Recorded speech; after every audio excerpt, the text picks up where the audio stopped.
Hi, love! Ang harot. May isa ngang nag-comment na magluto daw ako ng chips kaya ayun, naisipan ko na magpabili na lang ng repolyo at ito na lang yung gawin kong chips. Nagpabili nga rin ako ng saging na saba kasi ang tagal ko nang hindi nakakatikim nun kasi yung nabili niya saba na sardinas. Hindi niya ata naintindihan yung pinabili ko. Pinaghiwa-hiwalay ko lang yung cabbage, love, kasi wala naman talagang forever. Sa ating dalawa lang yung meron. Ay, ang harot.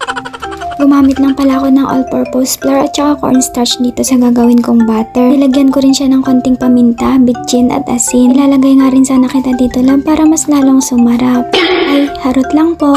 Baka magalit mama at papa ko eh. Baka mamaya wala na akong mauwian.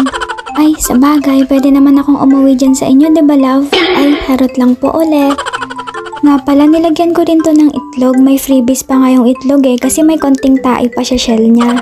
Nagready na nga ako ng medyo marami-raming mantika dito kasi pag nagkulang ako baka sa iba niya hanapin. Huwag naman sana dumating sa point na yun mga guys kasi masasampal ko talaga siya. Ay, nakalimutan ko, nagpaprito na pala ako dito. Ay, luto na rin pala, ang bilis naman. Bumibilis talaga yung pag-ikot ng mundo ko kapag meron ka, love. Ay, parang baliktad ata. Diba dapat bumabagal yun? Nagtimpla rin pala ako ng simpleng iced coffee, love. Sayang nga wala ka dito. Ikaw sana nagtitimpla ngayon kasi uutusan kita. Kaya okay na rin yan na wala ka dito. Pahinga ka muna dyan ha kasi kapag nag-meet na ulit tayo, good luck. Mapapasabi ka na lang talaga ng, shit, ayoko na. Ayoko na talagang mawala ka. Ang harot talaga.